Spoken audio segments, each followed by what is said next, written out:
अनि एक्जाममा फेल आउने होइन राम्रोसित स्कुल जाने है ल ल जाऊ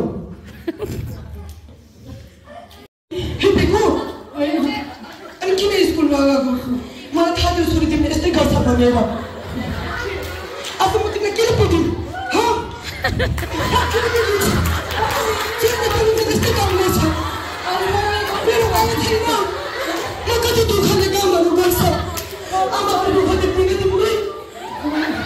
तिम्रो लागि म कतिचोटि कामहरू गर्छ तिम्रो लागि स्कुलमा पैसाहरू दिन जान्छ एक्जामको त झन् पैसा कति धेरै जान्छ तिमीले थाहा छ र तिम्रो साथी कति राम्रो छ सबिना हेर त कति राम्रो छ सबिनाको पढाइदेखि छ अनि उनीहरू कति गरिब छ हामी त धनी छैन गरिब मान्छे कति पढाएर हुनुपर्छ गरिब मान्छे यस्तो हुनुपर्छ अनि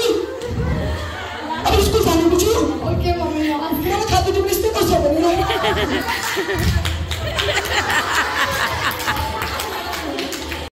राम्रो देख्यो ए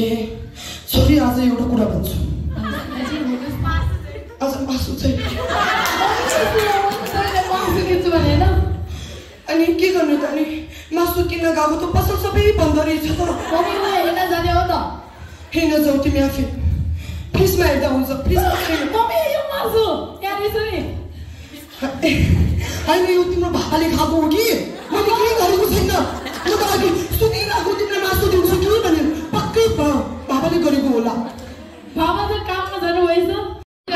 स्ट्रङ हुन्छ भन्दो रहेछ नि बलियो हुन्छ भन्दो रहेछ अब यस्तो कुरा छोरा होइन अब डक्टर भएपछि एकदम इम्पोर्टेन्ट हो नि त मेरो एउटा साथी छ ऊ त मासु खाँदैन डक्टर भएको कारणले किनभने तपाईँले नै खायो होला बाबाले त मासु कुरै गर्दैन मैले खायो होला मैले खाएको छैन होला सायद बिर्सेको छोरी मैले अघि आँखा मेरो मासुको आँखाले त साग पो देखिरहेको थियो त्यसैले होला सागले त तपाईँको आँखा राम्रो हुन्छ भन्ने सुनेको थियो आँखा राम्रो हुन्छ त्यसरी त म तिमीलाई आज साग दिन्छु भनेको मेरो छोरी कति राम्रो छ ज्ञानी कति राम्रो सिकायो तिमीलाई राम्रो सिकायो यस्तो सिक्नुपर्छ है मासु खानु हुँदैन साग खानुपर्छ साग हजुर अब आज साग खाने ल घरमा अर्को केही छैन ल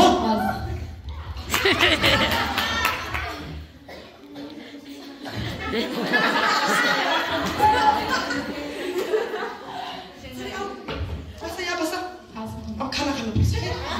आज मेरो छोरीले एक्जाम एकदम राम्रो गर्यो र आज मेरो छोरीलाई म साग खिलाउँछु मम्मीको खानाको हात मिठो हुन्छ नि है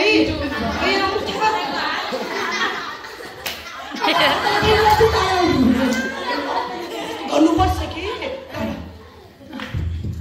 थ्याङ्क यू मम्मी तपाईँले कति मिठो बनाएछ र अनि जहिले पनि म यसरी दिन्छु है हजुर म खाना